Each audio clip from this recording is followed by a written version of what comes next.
విమర్శలు, ఆరోపణలు, ప్రత్యారోపణలు, వార్నింగ్లతో తెలంగాణ రాజకీయం మారుమ్రోగుతుంది. లోక్సభ ఎన్నికల వేళ మాటల తూటాలా పేలుతున్నాయి. హైదరాబాద్కు వచ్చిన అమిత్ షా కాంగ్రెస్ బీఆర్ఎస్ కు వార్నింగ్ చేశారు. గులాబీ పార్టీకి కౌంటర్ ఇచ్చారు సీఎం రేవంత్ రెడ్డి. అయితే అటు బీజేపీ ఇటు కాంగ్రెస్ పై తన ట్రేడ్ మార్చ్ పంచులతో కౌంటర్ ఇచ్చారు కేసీఆర్. అగ్రనేతల ప్రచారం, సవాళ్లు ప్రతి సవాళ్లతో నిన్న తెలంగాణ రాజకీయం దద్దరిల్లిపోయింది. పార్లమెంట్ ఎన్నికలకు పార్టీ శ్రేణుల్ని సిద్ధం చేసేందుకు హైదరాబాద్ వచ్చారు బీజేపీ అగ్రనేత అమిత్ షా. తెలంగాణలో 12 సీట్లు బీజేపీ గెలవబోతోందని చెప్పారు. ఇంకా కష్టపడితే 15 గెలుస్తామంటూ పార్టీ శ్రేణులకు నూరిపోశారు. అంతకుముందు ఎల్బీ స్టేడియంలో నిర్వహించిన బూత్ అధ్యక్షుల సమావేశంలో కాంగ్రెస్, బీఆర్ఎస్, ఎంఐఎం పార్టీలపై నిప్పులు చెరిగారు కేంద్ర హోంశాఖ మంత్రి అమిత్ షా.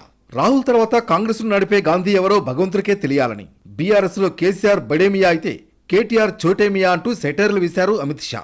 कांग्रेस पार्टी आप देखे, जवाहरलाल नेहरू, इंदिरा गांधी, राजीव गांधी, सोनिया गांधी, अब राहुल गांधी, आगे भगवान जाने कौन गांधी. ये केसीआर के बाद KTR, KTR KCR, KCR KTR, और बड़े मियाँ तो बड़े मियाँ, छोटे मियाँ भी सुभान अल्लाह. ये मजलिस भी परिवारवादी पार्टी. ఇక పరేడ్ గ్రౌండ్స్ లో మహిళా సదస్సును నిర్వహించింది తెలంగాణ ప్రభుత్వం.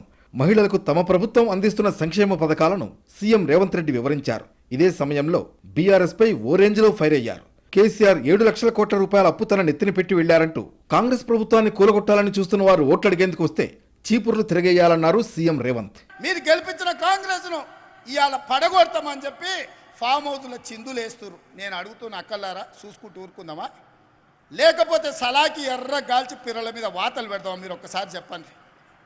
నేనైతే ఒక్క మాట చెప్పదలుచుకున్నా, ఎవడైతే ఈ ప్రభుత్వాన్ని పడగొడతానో, ఈ ప్రభుత్వానికి ఏదన్నా నష్టం చేకూరుస్తా అంటే ఊర్లలోకి వస్తే పొరకాటలు తిరిగేసి కొట్టూరు రక్క ఎవడొచ్చినా సరే ఇంటి ముందరికి వస్తే.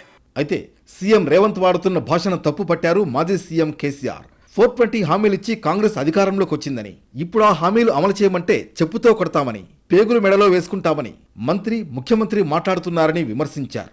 మంత్రిగా ఉన్న వ్యక్తి రైతు బంధు అడిగితే చెప్పుతో కొట్టోటాడు. ఇప్పుడు ఇన్న ముఖ్యమంత్రి ఆయనను 6 గ్యారెంటీలు ఇవ్వయా, కరెంట్ ఎందుకు మాయమైందా, నీళ్ళు ఎందుకు మాయమవుతున్నాయని అడిగితే పండబెట్టి తొక్కుతా, పేగులు మెడలేసుకుంటా, పెండ ముఖానికి రాసుకుంటా,